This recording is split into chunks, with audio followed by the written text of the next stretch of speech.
Elijah's fingers brushed the cold metal of the machine gun, the rhythmic heartbeat of the war, as the sun cast long, dancing shadows across the training grounds. He felt a sense of purpose and pride he had never known. Around him, fellow soldiers operated the deadly machinery with a combination of trepidation and awe. "I'll wager my month's pay that your great James Freeman never saw anything like this," remarked Private Harper with a mix of jest and admiration. Elijah let out a small chuckle. "No, Harper. But he had his own dragons to slay, his own mountains to conquer. I reckon the chains and overseers were as daunting as these machines are to us." During a training drill, Elijah was singled out for his uncanny ability to operate the machine gun with remarkable precision. Sergeant Thompson, usually a hard man to impress, nodded in approval. "Good work, Freeman. Your ancestors would be proud." Yet, not everyone looked upon Elijah's prowess with appreciation. Private Daniel sneered, "Just because you can fire that thing doesn't mean you're one of us. Don't forget where you come from." Elijah shot back, the weight of his lineage pushing down on his words. "Trust me, Daniels, I never do. But this isn't about where I'm from. It's about where we're going." After an exhausting day of drills, as night settled in, Elijah lay on his bunk, staring at the stars and daydreaming. He dreamt of a world transformed by the might and marvel of machines. A world where men were judged not by the color of their skin, but by their abilities. A world where the Freeman name would not be a heavy burden of the past, but a symbol of hope and perseverance.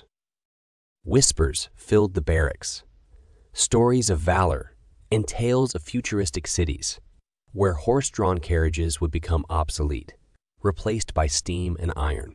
As these stories flowed, Elijah pictured himself in that world, respected, recognized, his lineage not a mark of infamy, but a testament to resilience.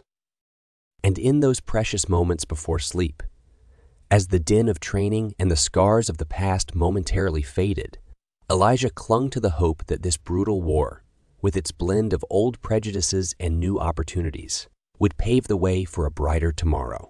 The campfire's glow illuminated a circle of eager faces. Soldiers leaned in, absorbing the warmth and the conversation. The topic of the night, the undeniable and breathtaking power of the new technologies. "You know, my grandfather fought in the Civil War," began Sergeant Thompson, his eyes reflecting the dancing flames. "He spoke of bayonets, of charging headlong into the enemy. Can't imagine doing that now, not with these godforsaken machines around." Private Harper, always quick with a quip, laughed. "Bayonets. Might as well throw sticks and stones compared to this. We have tanks that can crush a man as if he's but a bug, machine guns that mow down entire regiments. It's a whole new world." Elijah, ever the introspective one, voiced his concerns. "But with such power, do we not risk losing our humanity? Is there honor in a death delivered from a mile away, unseen, unfelt?" Lieutenant Davis, a man respected for his tactical mind, weighed in. "War has never been about honor, Freeman. It's about winning. These machines, they ensure we have the upper hand. Honor is a luxury of the victors." As the evening wore on, Elijah found himself engaged in a heated discussion with Corporal Mitchell, a man who had never seen eye to eye with him. "These weapons, Freeman, they are the great equalizer," Mitchell said, his tone dripping with condescension. "Perhaps with them, Ian you lot can prove your worth." Before Elijah could retort, an alarm sounded, an enemy raid. Soldiers scrambled, and amidst the chaos, the raw power of technology was unleashed. Machine guns roared, tearing through flesh and bone, painting the night with gore. The eerie glow of flares showcased bodies sprawled grotesquely, their insides spilling out, a testament to the machine's ruthless efficiency.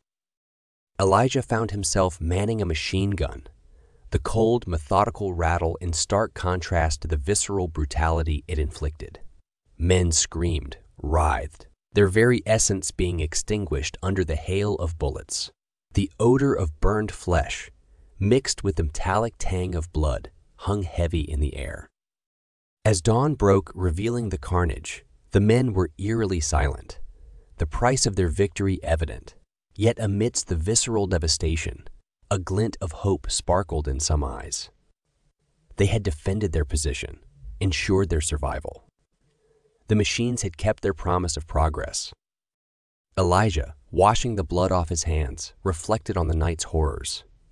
He felt torn, pride in the victory, horror at the means, and hope, however faint, for a future where such devastation might pave the way for lasting peace. Elijah stood on the edge of the encampment, staring out at the scorched horizon. The landscape bore testament to the power of machinery. Trees uprooted, trenches etched deep into the earth, and the sporadic remnants of tanks shattered into grotesque metal skeletons. Beside him, Corporal Leonard, another black soldier, lit up a cigarette. "You ever think, Elijah, that these weapons, these marvels of tech, could finally put us on the same footing as them?" he said, exhaling a stream of smoke. Elijah nodded thoughtfully. There's power in these machines, the kind of power that doesn't care about the color of the hand that wields it. Just imagine. Leonard's eyes sparkled, returning home, not as black soldiers, but as heroes, men who mastered the mightiest weapons the world has ever seen. The folks back home, they'd have to see us in a new light. A cluster of soldiers had gathered nearby, sharing tales of their individual heroics. Among them, Private Robinson, another black soldier, was demonstrating how he had operated a machine gun during the last skirmish. This beast, he patted the gun affectionately, levels the playing field in more ways than one. Elijah approached and joined in, recounting his own experiences. His tales of valor and skill with the new warfare tech drew a captive audience, including some white soldiers who, before the war, might have dismissed him outright. Later, around a makeshift campfire, Elijah and a group of black soldiers reminisced about their families and ancestors. Samuel, a young man with a sharp wit, remarked, "Our forefathers, they fought their own wars, not with tanks and guns, but with resilience and hope." Elijah, feeling the weight of his lineage, replied, "My ancestor James Freeman. He became a legend in his own right. Without any of this," he gestured to the weapons surrounding them. He challenged the world and its biases. "Now, we're armed with technology, and I can't help but feel that this is our moment, our chance to reshape history." The conversation took a dark turn when Private Thompson chimed in. But at what cost? Look around you. The ghastly aftermath of the recent battle was evident. Bodies lay mangled, limbs torn asunder, faces contorted in eternal agony. Is this the price of progress? Of equality? Elijah gazed at the devastation, his heart heavy. "Every generation has its battles, its costs," he whispered. "We can only hope that our sacrifices lead to a brighter, more equal tomorrow."